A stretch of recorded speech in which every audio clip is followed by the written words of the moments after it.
Howdy everybody, today I have a video for you. I am back with more about the Nurgle situation. Well, one of those models was the Nurgle Titan, or Nurgle Giant, whatever you want to call it, and I didn't have a base for it.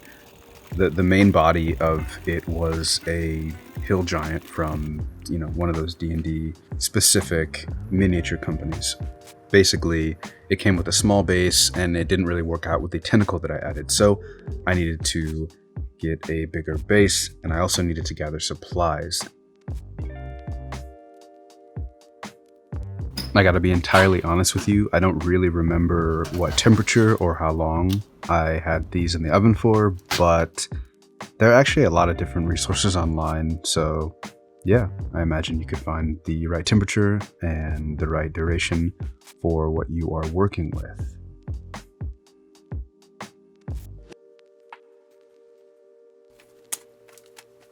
Hey, real quick, I just want to say thank you to all of my patrons.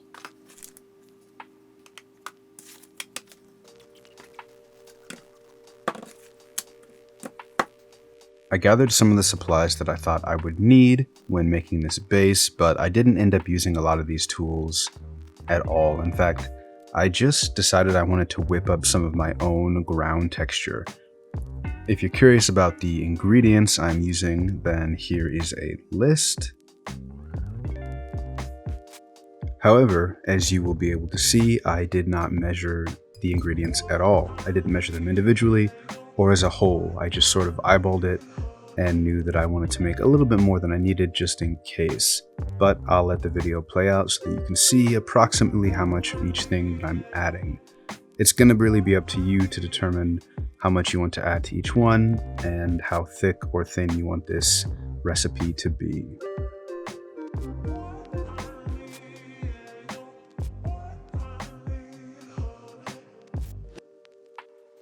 I also took a trip to the ocean just to gather some of this nice, coarser sand. I would say that it was worth it, especially with that sunset. And if you remember the bike ride, well, there was a ton of dirt, and I literally just used a spoon and this container that you're seeing to scoop up a bunch of it so I could use it for later. I started to lay out and glue down the bark pieces that I had gathered with super glue. I wasn't super concerned about the layout, but I just wanted to make sure that I avoided the circles that I created as to not interfere with the feet or where the tentacle would be touching the base. I wasn't concerned with covering the whole base with the bark, or even a majority of the base at all, really, because I was going to be covering most of the base, actually all of the base, with this ground texture that I had made. I also wasn't going to be really gentle when applying the ground texture. I just really started to slap it on the base.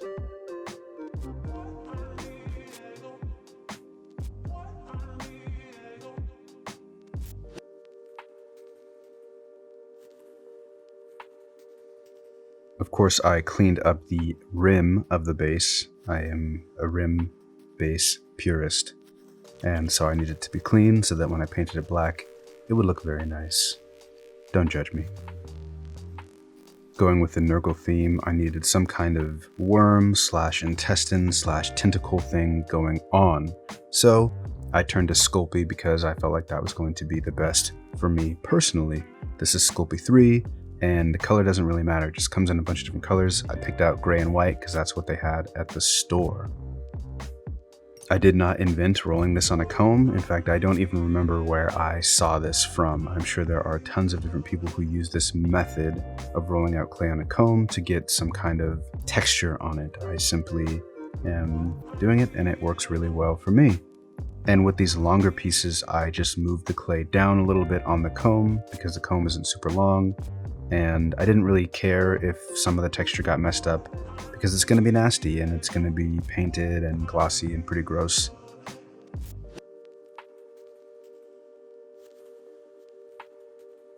In terms of baking with the Sculpey, each package that you buy will have the baking instructions, so just follow those specifically because there are different types and require different temperatures and lengths of baking.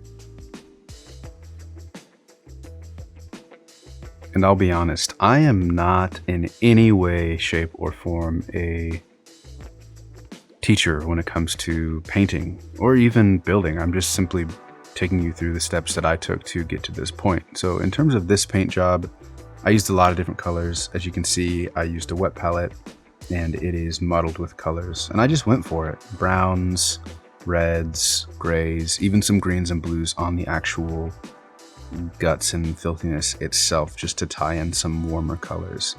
I didn't particularly want the base to stick out way more than the Titan itself, so I didn't put a ton of care or thought into the paint scheme. I just really slapped some paint on there so it looked good and made sense to me.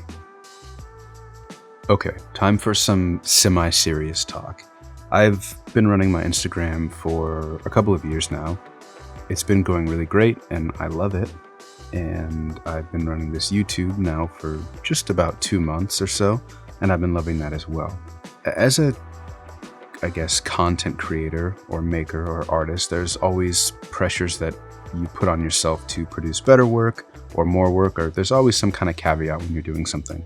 I just want to say that all of the work that you're doing is great. Don't let other people's opinions or judgments dissuade you from enjoying the work that you do. And most importantly, do the work that you like to do. If you don't want to paint a certain model, don't buy it and don't paint it. It's more important that at the end of the day, you are happy with what you did. Otherwise, you'll be a suffering and starving artist.